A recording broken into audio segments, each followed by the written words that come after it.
आज हम उपन्यास नया रास्ता, जिसकी लेखिका हैं सुषमा अग्रवाल, इसके अध्याय 4 के प्रश्नोत्तर भाग को देखेंगे।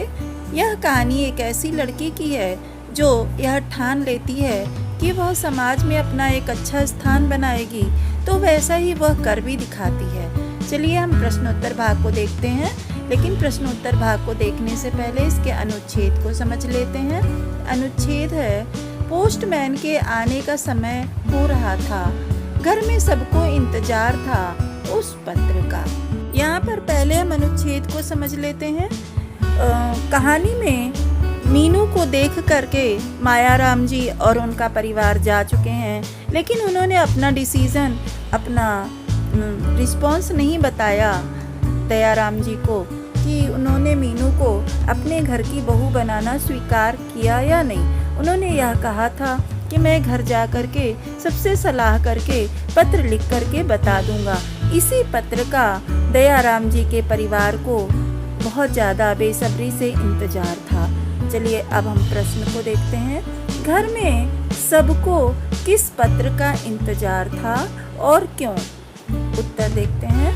घर में सबको मायाराम जी के पत्र का इंतजार था, क्योंकि उसी पत्र से यह पता चलना था कि वह मीनू के रिश्ते के लिए हाँ करते हैं या ना। यहाँ पर क्योंकि मायाराम जी ने मीनू के घर पर किसी को भी नहीं बताया था कि वे क्या चाहते हैं, मीनू को घर की बहू बनाना या नहीं, इसीलिए सभी लोग उस पत्र का इंतजार कर रहे थे कि मायाराम जी के डिसीजन को, उनके मंतव्य को जान सकें। अगला प्रश्न है, इस पत्र को लेकर मीनू के माता पिता के बीच में क्या बातें हो रही थी? उत्तर देखते हैं।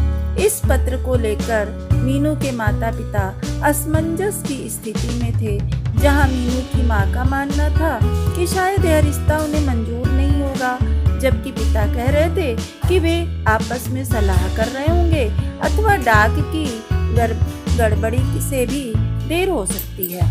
डाक विभाग में कभी कभी गड़बड़ी हो जाती है, ऐसा भी मीनू के पिता मान रहे थे कि डाक विभाग की गड़बड़ी के कारण भी पत्र आने में लेट हो रहा है, या फिर उन लोगों ने मिलकर के सलाह नहीं किया होगा कि क्या फैसला लिया जाए, मीनू को घर की बहू बनाना है या नहीं। लेकिन पत्र का इंतजार मीनू के माता पिता को बड़ी बेसब्री से हो रहा था और इसी कारण वो असमंजस की स्थिति में थे। अगला प्रश्न हम देखते हैं, इन बातों का मीनू पर क्या प्रतिक्रिया हो रही थी?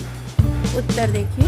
मीनू अपने कमरे में बैठी हुई सारी बातों को सुन रही थी। वह पुरानी यादों से भी परेशान थी, जब लड़के वालों ने उसे नापसंद कर दिया था।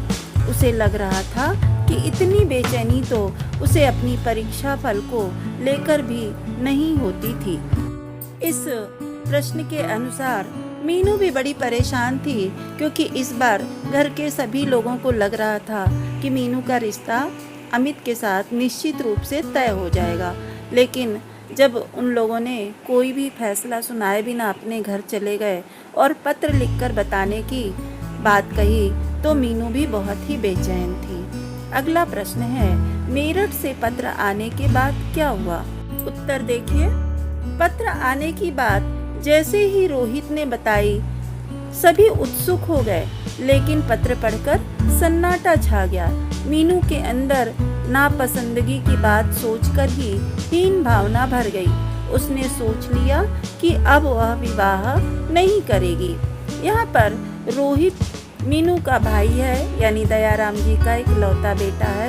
यहाँ पर लेखिका यह दिखाना चाहती हैं कि मीनू को पत्र के फैसले के बारे में, पत्र में क्या लिखा यह बात नहीं पता है, लेकिन सबके चुप हो जाने के कारण, बिल्कुल सन्नाटा हो जाने के कारण उसने मायाराम जी के फैसले का एक अनुमान लगा लिया और यह सोच करके वह सन्न रह गई कि जैसे पहले सबने नापसंद किया था, वैसे ही अमित के परिवार ने पुनः उसे मना कर दिया है। इस रिश्ते को मना करने के कारण मीनू का यह डिसीजन था कि वह अब विवाह नहीं करेगी।